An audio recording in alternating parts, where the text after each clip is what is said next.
My name's Jenny Priestley. I'm the editor of TVBEurope. I've been the editor of TVBEurope almost 2 years now, and I actually came to TVBEurope. My last job was working in TV listings. So I was the person that was making sure that when you were looking at what's on E on Sky, that the EPG was correct. So I knew for a long time all about the Kardashians. Thank God I've moved on. So, what is TVBEurope? Well, TVBEurope is a magazine, as you can see, a digital platform, and a daily newsletter. We've been going over 25 years. We are very well established in our market. We cover everything to do with business and insight into the media entertainment industry, obviously with a focus on Europe, but we do look at America as well, because what happens in America impacts into Europe and the UK. We have a monthly magazine. There's some selection of this year that we've our front covers. Each magazine has a focus on a specific area within the media and technology industry. So, for example, actually that one was about the Olympic Games. Then I wanted to do women in broadcasting. We looked at studios, so that is the return of Television Centre. I don't know if anyone knows Television Centre recently went back up online after being sold by the BBC, but is now flats. But actually the BBC Studio Works, which is a spin-off of the BBC, has taken over some studios over there, and actually they now broadcast out of there every day. So ITV was supposed to go back to the South Bank, and they're not going. So no more ITV on the South Bank. They're now based at the old BBC building, weirdly. And this we'll talk about very shortly. As I said, we have a digital presence. So we have a website. This is just the top. This is from last week. And we do a daily newsletter which goes out to around about 13,500 subscribers with the latest news. It goes out every day. And also once a week we do what we call our weekly newsletter. That has exclusive content that's only available on the website, and also a roundup of the big stories of the week. So if you miss, some people subscribe to the weekly, some for the daily, but all of the content that's available here is only available here, and all the content that's available here is only available here. We don't cross. I see the website very much as news. Okay, so what is content? Because that's what I'm actually talking about today. So for the purpose of this presentation, I am going to stick to what we traditionally view as TV content. So that's EastEnders, a half-hour TV episode, The Crown, an hour-long TV episode, anything from live sport, so if you're watching a football match, or even the royal wedding, live news. So I have a question for all of you. How do you consume content, TV content? How many of you have a pay TV at home? You know, use a pay TV system. So about half, over half. How many of you are subscribed to one of the streamers? So Netflix, Amazon. So a lot of you that use pay TV also have a streamer. How many of you have Freeview or FreeSat? You've got everything. I like TV. Yeah. And how many of you have branched out to things like Facebook Watch or YouTube Premium? Not yet. Well, we're going to talk about them because they are starting to have an impact on content.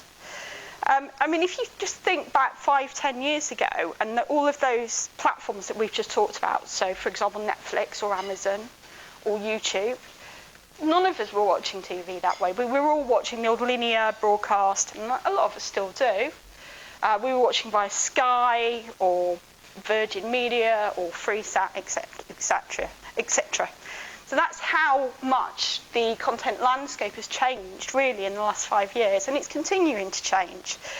There are some major international players that are launching streaming services next year, which I'll talk about in a few minutes. But again, how do you watch that content? Do you watch on a TV? Do you have a TV at home? Yeah? So actually not many. Very few people. Do you watch on your phone? Yeah? More on the phone? On the way into work? Yeah? Again, 5 years ago, who'd have imagined you doing that on the way into work every day? Again, it's another example of just the way that the way that we consume content has completely changed over the last few years.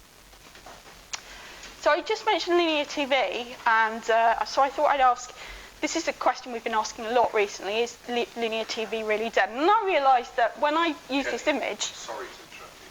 Does everybody know what linear TV is? So it's a schedule. So 7 o'clock is the one show, 7:30 is EastEnders, 8 o'clock is blah, blah, blah. That's all right. Make sure everyone understands.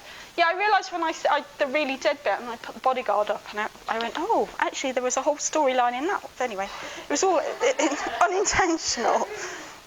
A lot of people in our industry like to tell you linear TV is dead. We all watch what we want to watch when we want to watch it, and the schedule's out the window. But I would argue this year in particular, linear TV has held its own. If you think about things like the FIFA World Cup or the Royal Wedding, how do you watch that? You watch it at a specific time on a specific channel. Even drama, so something like the BBC's Bodyguard, the final episode of BBC's Bodyguard earlier this year saw 10.4 million viewers tune in at 9 p.m. on a Sunday night.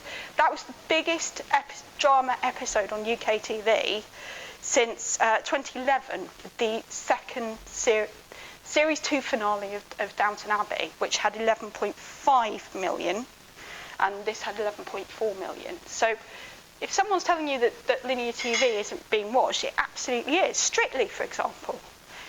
Saturday night, now, you may not be like me, where I'm, Saturday night, it's appointment telly for me, Strictly. You might watch it on catch-up, that's fine. But their episode back in October got 11.9 million viewers, just on the overnight. That's not even on the catch-up. Now, that might have been helped by Snodgate, because it was that episode, the first episode afterwards. But even I'm a Celebrity at the moment, their launch show had 11.9 million viewers as well on launch night. So linear TV is at the moment kind of holding its own against the streamers. It's just people are still watching it, even though we're all being told they're not. That's when I get to my page. So I'm now going to talk about the FAANGs. Now, I just want to check that you all know what a FAANG is, or the FAANGs are. So we've got Facebook, Apple, Amazon, Netflix, Google, or YouTube, as they're also known. Google owns YouTube. So for a long time, the FAANGs were described as disruptors to the TV industry. They were coming in and they were launching new content, and they were taking you away from the BBC or ITV or Sky or whatever. I don't believe that anymore. I think they're part of our everyday, and they're not disrupting. They're part of the industry. When we just did that show of hands about how many of you have Netflix or Amazon at home, and there was well over half of you who all said that you watch content on them. So I would argue now that they are very much part of the TV landscape, and they are. To download or stream an episode of The Crown now is nothing out of the ordinary. And in fact, earlier this year, Apple's market value hit $1 trillion. And about a month later, Amazon's did as well. So they have got a lot of money, and they are now using that market value to help them shape the content that they want to offer viewers. The biggest area of change that we're seeing at the moment is in sport. If anyone's not a Liverpool fan, I am, so that's why that picture got used. So when you think about the FAANGs, we have these new things called sporting streamers coming into the market as well. I don't know how many of you have Amazon Prime and are tennis fans. Yeah. And so last year, earlier this year, Amazon Prime got the rights to show the US Open in the UK. And the first day, I was very excited. I was at home.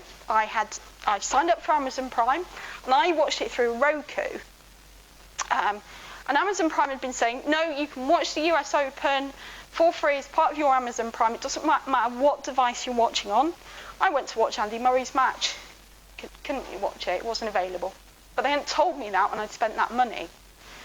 And there were other platforms where it wasn't available. I believe PlayStation and a couple of others. So first of all, the first day of this new, they spent millions of getting the rights to, they spent millions of advertising it, and you had all these viewers who couldn't watch the content. So we had that issue. But then actually, during the tournament, there was a US company that looked at latency. So latency, if you don't know, is the time it takes to get the content to your screen. And they found that the Prime UK feed here compared to the US broadcast feed was 44 seconds behind. That's almost a game. If you're Roger Federer, it might well be a game. 44 seconds is quite incredible. I mean, I expect latency, but not 44 seconds. Now, I don't know if any of you are football fans, but next year, Amazon Prime will start having, or have bought the rights for the next 3 seasons to show matches in the English Premier League. There'll be, I think it's next December, so literally this time next year, they will be streaming all the matches over one weekend. If you're a football fan and you've got a 44-second latency and you're on social media and you see Liverpool have scored, Mo Salah scored yet again, but it's 44 seconds before I see that, I am not going to be a happy customer or viewer. And I'm going to take that out. I am going to make that very obvious on social media. So Amazon Prime really need to sort themselves out in terms of their latency issue for their live streaming. And it'll be interesting to see how that develops over the next year. It'll certainly be interesting to see what they do with the US Open again come September. Another trend we're starting to see in terms of sports rights and companies buying sports rights are actually dedicated sports streamers. And we have 2 that are really active in the European market at the moment. They're called DAZN, which is spelled D-A-Z-N and confuses me every time I read it, and 11 Sports. And they've really burst into the market in the last year or so. And the traditional broadcast outlets are starting to take note. In fact, just a couple of weeks ago, 11 Sports partnered with STV in Scotland and are now offering matches from La Liga and Serie A on the STV player. So you just choose which match you want and you can watch it on your player. And DAZN have agreed deals with Sky Deutschland and Swisscom to offer their content to a larger audience. And I expect to see them come into the UK market much more in the next few months. So I talked about the amount of money that's sloshing around for these guys at the moment. Amazon is spending a lot of money buying rights to sport. We know Netflix spend a lot of money. So I thought I'd talk about quality content. This, if you don't know, is Olivia Colman as the Queen for the Series 3 of The Crown. I'm very excited about this coming back, can't wait. I'm going to argue again that the FAANGs, Facebook, Amazon, Netflix, etc., they've significantly driven up the quality of what we traditionally describe as TV content. So this year, Netflix alone is predicted to spend $13 billion on content. And when you drill down into that figure, the first series of The Crown cost $130 million, which is actually more than the real Queen gets from the British taxpayer. All this money washing around within the TV industry and the TV content industry is actually now starting to attract really big names that we would never have thought of for TV. Meryl Streep and Nicole Kidman. So Nicole Kidman's quite established now on telly. She's done the first series of Big Little Lies. She's doing a couple of other series. She's about to work with Hugh Grant. I know they're for HBO, but they are still examples of people that you wouldn't expect working in TV. You've got Julia Roberts there, who's just done Homecoming for Amazon. Meryl Streep doing telly. I mean, who would have thought of that even a year ago? Meryl, Mrs. Oscar. She is in the new series of Big Little Lies with Nicole Kidman and Reese Witherspoon. And even last week, actually, Anne Hathaway was announced for a new series for Amazon. They're doing a new anthology series, and she's going to co-star alongside Dev Patel and Tina Fey. So with all that money that's sloshing around the industry, these guys are seeing that the content that's being produced is now of such a high quality, even probably sometimes on an equal par, I would say, film. And they want to get involved with it, and why not? So I talked about these new players that are coming into the industry and coming into the market. Next year, as I said, we're going to have 3 major companies come into the TV streaming market. Apple, I've been talking about it for ages. Obviously they have their Apple TV, but we do think that, we know they're launching a streaming service of their own next year. They've been hiring. They hired Jay Hunt, who used to be, I think, chief Channel 4's Chief Creative Officer, and she's now Creative Director for Europe for Apple. And CEO Tim Cook has also been dropping hints about something over the past few months. Here you can see Disney. Now Disney Plus, which is going to be their own streaming service, that is due to launch autumn 2019. You may have seen earlier this week it was announced that Netflix aren't making any more of the, well, pretty much the Marvel series are almost done on Netflix. That's because Disney is bringing all the content that it owns back in-house. So this is going to launch with Star Wars, with Marvel, with the Disney animation. In fact, they've already announced some of the content that you can expect. So we'll have a new Star Wars series, which is going to star Diego Luna and Nick Nolte. And also a series following Tom Hiddleston's Loki. So Tom Hiddleston's coming back to TV as well. Yeah. And not to be outdone, Warner Brothers are also launching a streaming service towards the end of next year, and that will include content from HBO, Turner, and Warner Brothers. So there's bound to be something to do with Game of Thrones on that, I would have thought. I think one of the most interesting aspects and developments in terms of content for the streaming services at the moment is that they are buying content with guaranteed viewers, and I'll explain what I mean by that. So this time last year, Amazon paid $250 million to the rights to JRR Tolkien's estate. So that was the $250 million just for the rights, not on any, they haven't announced what they were spending on the actual content, just to have the rights to do it. What we do know, and they haven't told us much in the last year, is that they are looking to do a series based before Fellowship of the King, based on a younger Aragorn. And that's literally all we know. That's all they've told us in 12 months, when the industry's just sitting there going, tell us more, tell us more, tell us more. We're all waiting, but we're not getting very far. And in fact, just last week, Netflix agreed a deal with the estate of Roald Dahl, and they'll be developing his stories into a slate of animated event series. And as I mentioned before, obviously Disney's creating shows around Star Wars and Marvel. I think that's a really smart move. So they are buying content with a guaranteed audience, and therefore, if you've got a guaranteed audience, aren't you guaranteeing yourself that people are going to subscribe? And therefore, more money. Actually, talking of content for the streamers, and this is something for you all to think about. I was at a Royal Television Society event last year with Peter Morgan, the guy that created The Crown, writes The Crown. And he suggested that in 10 years' time, Bond will be released as 10-hour-long episodes rather than a film. He thinks the streamers really will take over that far, that much, that we won't go to the cinema. And when you think about it, the price of one ticket to go to the cinema and the price that you pay to get Netflix, I think I know which one I prefer to watch. And I can watch it in my own time. Anyway. So I suppose I really want to talk about the impact of technology that's likely to have on the future of content. Obviously, tech's been a huge part of the development of the streamers and the change in the way that we now consume content. And it will continue. There are those that believe virtual reality is going to have more of an impact in the coming years. So you won't necessarily rush home and watch EastEnders on a VR headset. But what you might do is rush home, watch EastEnders on your telly, and then put your VR headset on for 15 minutes and have a wander around the Queen Vic and interact with the characters that way. And in fact, that's already being tried out. This is from the first film of J.K. Rowling's Fantastic Beasts and Where to Find Them. And they partnered with Framestore in the UK to create a virtual reality experience. So you download the app either onto your VR headset or onto your phone, and you have a little thing like this, and you get to have a wand and you get to do things as if you're Newt Scamander.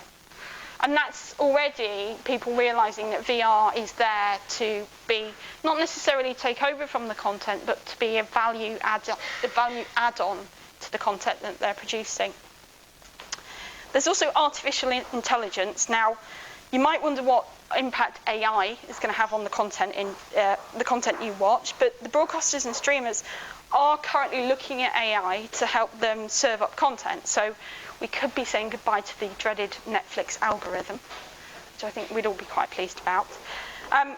Instead, AI will be used to help you serve to you.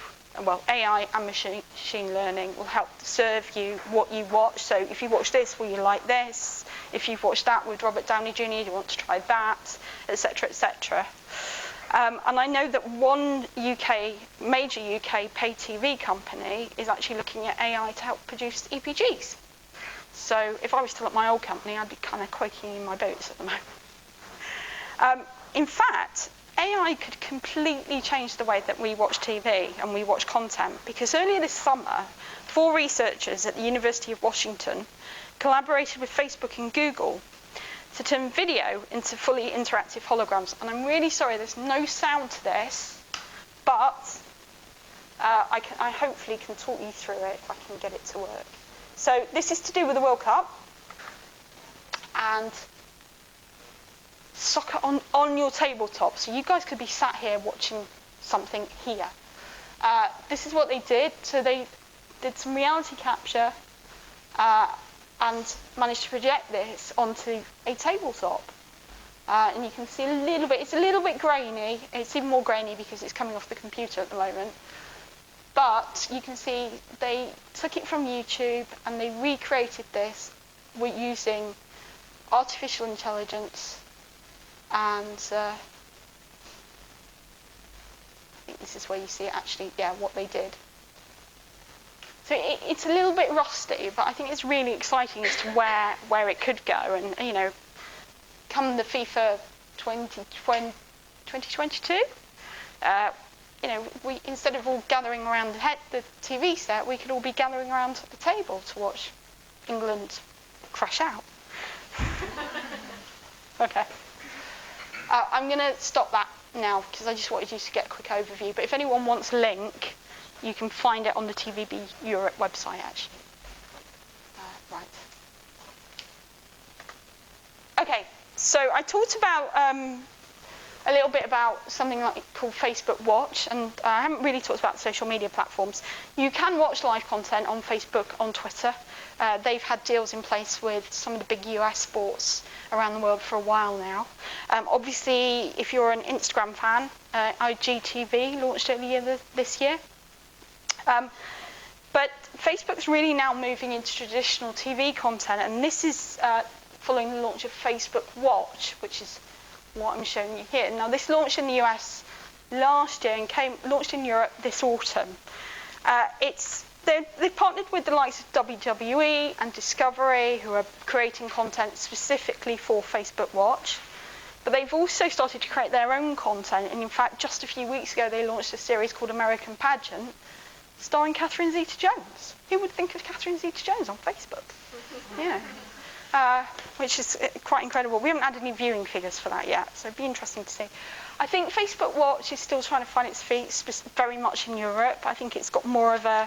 I don't know if any of you heard of I think it's Jada Pinkett Smith's chat show, and it's called, I think, Red Tabletop, or... Yeah. So that's actually started on Facebook Watch. We, of course, hear all the time how millennials don't watch linear TV and only watch short-form content. And a recent report from research company eMarketer found that 64.2 million people born between 1981 and 1996, which I think is quite a lot of you, was watch streaming video or video downloaded onto a device at least once a month this year. By contrast, 59 million will watch traditional TV at least once a month. That means almost 9 million more millennials now are streaming video than watching TV, which is quite a huge audience, really. To that end, the way that content's being delivered is changing, and I wanted to show you this company. So this is a startup company based out of San Francisco in the US, who we talked to earlier this year. I don't know if you remember on that screen where I showed you TVBEurope and there was the red cover and Secondscreen. They are called Secondscreen. What they do is they've taken usually independent films. So, for example, here we've got Miss Barlow. And they take it, so it might be, a 2-hour film, and they chop it up into 10 to 12-minute episodes. Because their feeling is that people won't watch a 2-hour film all in one go, if you're a millennial or a Gen Alpha or whatever you're called.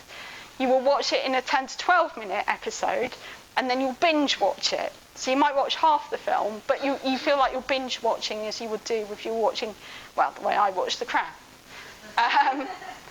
And they are just starting to launch this. This is going to be a whole sort of social network within itself. So you sort of have a login, and you can chat to people that are watching the same things as you. And as I said, I spoke to them earlier this year, and they are a startup. They're sort of building themselves up in the US. They haven't come into Europe yet. They want to. But that, again, could completely change the way that we're all watching content. No more films. It's just those 10-minute bite-sized episodes. And finally, this is all well and good, but I could find that in the next 5 to 10 years, myself, you guys, all of us, could lose out our jobs to robots, because they're coming. In April this year, Nippon TV in Japan introduced Erica. I never pronounce her surname because I never get it right. But she's the world's first Android TV anchor. She's been created using speech recognition and speech synthesis and artificial intelligence. And they're hoping that by 2020 Olympics in Tokyo, she will be able to broadcast to the world. And she's quite interesting. I actually interviewed her. Well, I sent her questions and she sent them back to me. But she's quite an interesting person. She's very excited to be out in the world. So she launched, I think, over the summer. And then last month, the Chinese state news agency, Xinhua, introduced its AI newscaster. And I'm hoping we're going to have sound, but I don't know. Let's see if we can get him to work.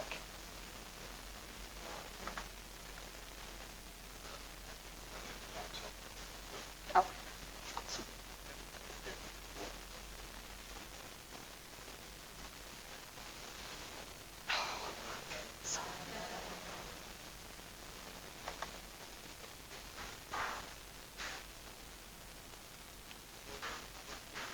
So that's actually an Android. Yes. It's incredibly built. Yeah. Well, actually, he's an artificially intelligent newscaster. So I don't know if he's AI or he's created within the computer. She is an android. He is more computer generated. So on that positive note, that's where content's going. We're going to see lots more content going and money being sloshed around by the streamers. That obviously then is having an impact on things that the BBC are doing. I haven't even talked about co-productions, which is something that BBC and ITV are doing a lot now with people like Netflix and Amazon. So I don't know if you've heard of a series that's coming to the BBC called Good Omens, which is Terry Pratchett, Neil Gaiman story starring David Tennant and Michael Sheen. And that will come, I think, early next year. But the BBC have got the rights to that in the UK, but internationally, that's owned by Amazon, and therefore they've split the cost. So that's a really interesting development that's happening at the moment as well. That the traditional broadcasters are realising that if they want to do this really high quality television, they've got to bring in the streamers to help them do it, in a way. And in 5 years we could all be gone and these guys could be taking over and you could be watching these guys down the Queen Vic. Who knows? And that's it. Thank you. Thank you.